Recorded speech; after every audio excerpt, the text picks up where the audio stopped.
Hey everyone, this is Martin. And I'm Shelley. And we are at week number 158 down here on the Homestead thing. And it's a significant week. It is. Before we tell you what it's all about, make sure to hit the subscribe button and the notification bell. And we're going to get started right away on this. And so what is today? Actually, it's September 29th right now. What is today? This is our 3-year anniversary of when we bought this place. Yep, 3 years ago today. 3 years. Yeah, 3 years ago today we were in the closing title office and taking ownership of this property down here. Raw land, no roads, nothing. No water, no electric, nothing. Oh, no, that's not true. We had rocks and trees. Oh, Lots of rocks. trees. Yeah, lots of trees. we've had rocks and trees. Yeah. So we started here about 3 years ago. What was motivating us to do this was to try to start creating a more self-sufficient life for ourselves. We had been, we were coming out of the chaos and the mayhem of the pandemic and fighting with basically the government trying to shut our businesses down, and we were trying to keep them open and stay alive. A lot of our friends went out of business that had businesses during that time. That was sad. And it was, and really got us to thinking about, what kind of influence, I guess, the government had over what they could say we could do. I never would have believed it beforehand, but nevertheless, there it was. And so we started thinking, I remember the conversations that we were having, a little over 3 years ago, probably 3.5 years ago, about talking about how vulnerable we were with just the influence of the whim of government saying you got to shut down, you got to wear a mask, you got to do all these things that has proven that really none of it was really that effective. So anyway, but it was effective at killing the economy and killing a lot of businesses. So anyway, we decided it was time to start looking at self-sufficiency and a little bit more off-grid living, become a little bit more independent. And so far, how's that gone? Oh, it's gone very challenging, but very, very productive, and we just keep pressing on, and I think we're making steps every day. Yeah, and so our Sunday morning videos are usually kind of a compilation of what we did during the week. And this week, I think we're going to do a little different. If you go back and check the last couple of videos that we've done on Sundays, they've mostly had to do with getting the construction going down here on our house, which we've been living in a 400 square foot cabin down here since we got it finished. And started building our permanent house just on the other side of the camera over here. Yeah. And that's going to consume a lot of our time. So if you've seen one week, you've seen them all, kind of at least in the basement digging and the cement work and all that kind of a thing. We'll get back to that next week, I think. But I kind of want to tell them a couple of the highlight disasters that we had. Disasters? You got to tell them the disasters? Yeah, because you'll never think of us the same after. Go ahead. Okay. Well, one thing is we tipped over our cement mixer 2 times, or 3 times. 2 times yesterday. Yeah, 2 times yesterday. And one time the mixer just did it pretty much on its own. I was kind of doing other things, and and then the other time Martin was trying to scrape up some of that mud, and he hooked the blade of underneath the blade of the tractor. I guess I tipped that one over, didn't I? And you lifted, and I was just about ready to say, hey, you're getting too close, but it went so fast. I didn't even get a chance to say anything. So, yeah. And then it happens. Yeah. And then, honestly, we got our feet stuck a lot. He was without shoes half the time, and so I had to dig my shoes out of the mud. And I was in one area where I was, the mud was like, once you got in it, it suction cupped you there.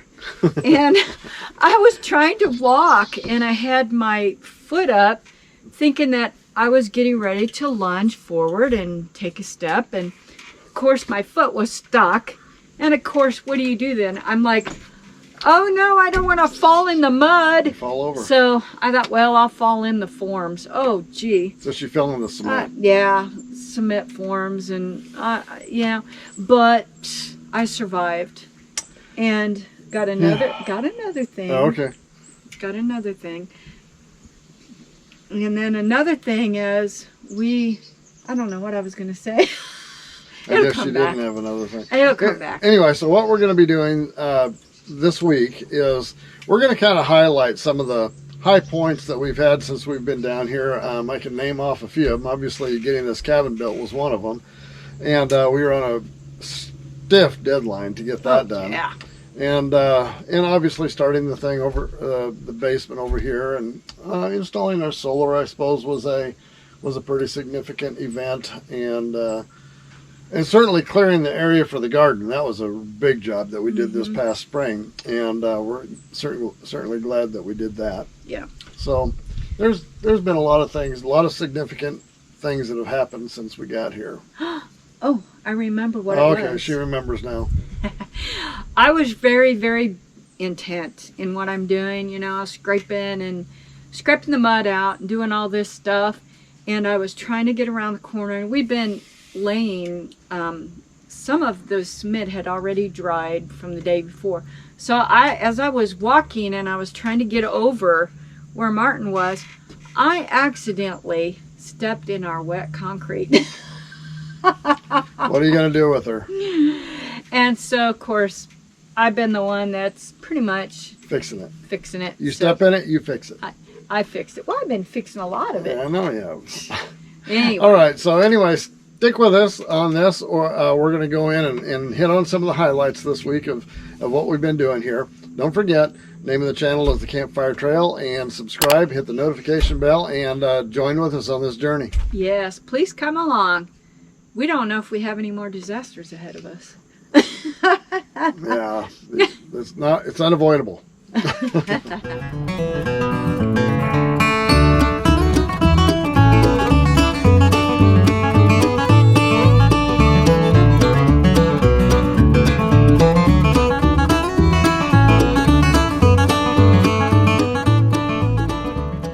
All right, so this week we decided to give you a little bit of a timeline on what we did when we first started this. This is our 3rd year anniversary, and it's been quite the adventure. When we first started here, everything from where we're sitting down the hill was raw land. There was a path that had been kind of forged down through the woods, but it was basically untouched other than a little bit of brush that had been cut out of there. Where you see that big pile of rock there, that was the driveway, which we found out actually before we bought the place that driveway was that had to go. It was not put in there properly or in the right place, and so according to the state, they declared it to be unsafe. So we had to move the driveway clear to the other side. So we'd already started clearing a little bit of land down here, but we had to extend our driveway way down through the woods. And that was the first step, was just getting to be able to get vehicles and equipment in here. And so we're going to drive over to the other side and take a look at that. This is where we intended the road to be, but we had to extend it this way, making it very difficult for bigger equipment to get in here like that.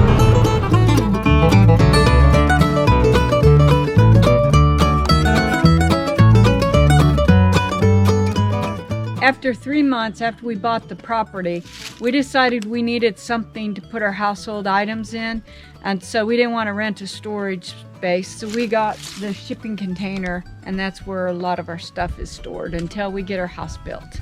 And what this is our big garden area, and we started it in like February of this year, and about 2.5 years into the project, we built a giant, about a 5.5 foot high deer fence all the way around the whole thing.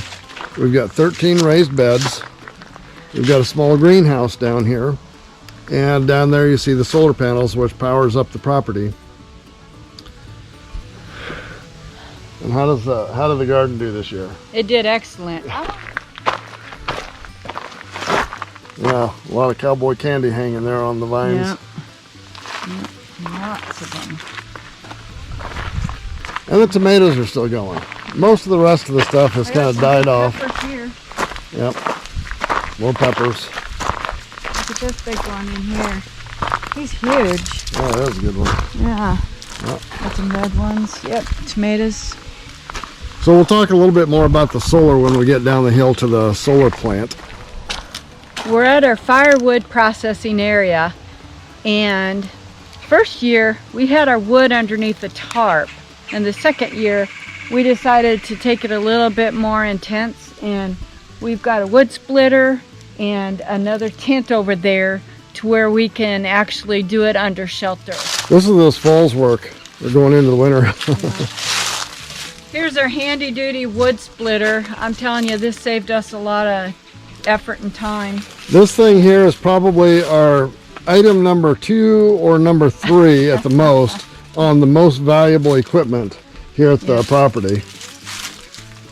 And that's where we were just stacking last year's firewood. And believe it or not, the cabin only burns about 1.5 cords of wood all winter long, which is pretty good. About 2.5 years in, we decided that we needed to put some more firewood storage, and this actually was raw from when we just cut them down and we stacked them in here. So after a year, these will be ready to go. But we are planning on making an adjustment here because we have more wood than what we know what to do with. And this is going to get a roof on it eventually. We just ran out of time last winter. And This area here, we're going to build another slot to put more of it on. And I even talked him into thinking that we need to build more slots over here since we have so much wood. Yeah, each one of these compartments will hold about 1.5 cords of wood. So which is enough for a cabin through the winter time, but we're building a house now, so we'll need a lot more. And we also made it so you can drive the tractor bucket in here, not all the way, but all the way in a little way so you can unload. So we're down here to the utility, we call it the utility control shed and or building. It's the very first building that we built down here, and it's 8 by 12, and this has our solar inverter. Oh, we need to get a light on in here. It's got the inverter charger here. We've got batteries down below. We're getting ready in about 2 weeks to pick up a bunch of big batteries that's going to go in here. Some big AGM batteries, but we also have a deep freeze in here that will go into the basement. Yes. Another deep freeze over here, and then what is Shelley's pride and joy over here? Our freeze dryer. Woo! I love this thing because when your freezer is full, you can just stick the stuff in here and put it in freeze dry mode, which will last possibly 25 years. Yep. So this was the main building that we started with, and once we got that done and had a place to keep all of the energy, the electricity, and all of that out of the weather and all of the equipment, is when we started building the cabin down here. And we started this cabin the spring following the fall when we moved down here. And I mean, that's a whole story in and of itself. It's about 400 square foot cabin. And sorry, we got stuff piled all over the place because we're getting ready to build our house right over here. That's going to be the permanent house over there. But we've lived in this cabin now for, well, we spent several months building it. We moved in, I believe it was in April, 2.5 years ago. And we've been living in here ever since. And one of the things that we decided we needed right away on the cabin was a firewood storage thing, so we weren't dragging firewood into the house with all the bugs and mess and all of that. So right on the back deck, we built a firewood place. And depending on how cold it is, it'll hold about a week's worth of firewood. And we just drive the tractor up here and load it in on this side. And then on the other side, up on the deck by our back door, is where there's another set of doors on that side. We can just open it up, grab some firewood, go right into the back door with it, right to the wood stove. And there's the deck, or some people might call this Shelley's deer hunting blind, because that's where she hunts deer from, is this back deck. And the biggest project of all is our house. We are putting a section here where you can see the perimeter. That's going to be all dry, and it's going to be a place where we're going to put our storage, like our extra canned goods and extra produce, and our freezer, and just a lot of that.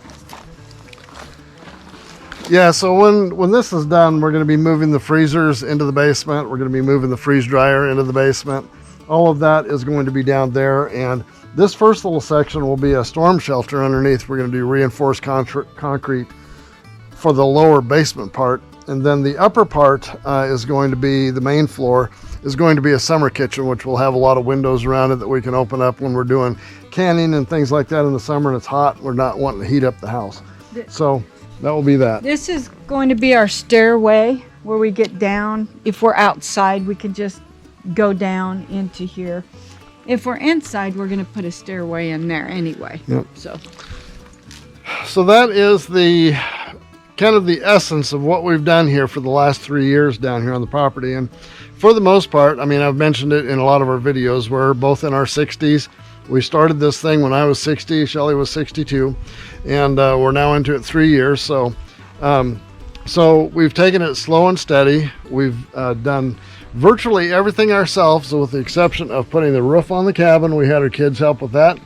And about a week ago, one of our nieces and her family was down. They helped us start getting some of the tile in down there. yeah. But other than that, it's been the two of us. And you know, if you're thinking, you know, can I do something like this on my own? Can I do something like this just with my family, where I'm at?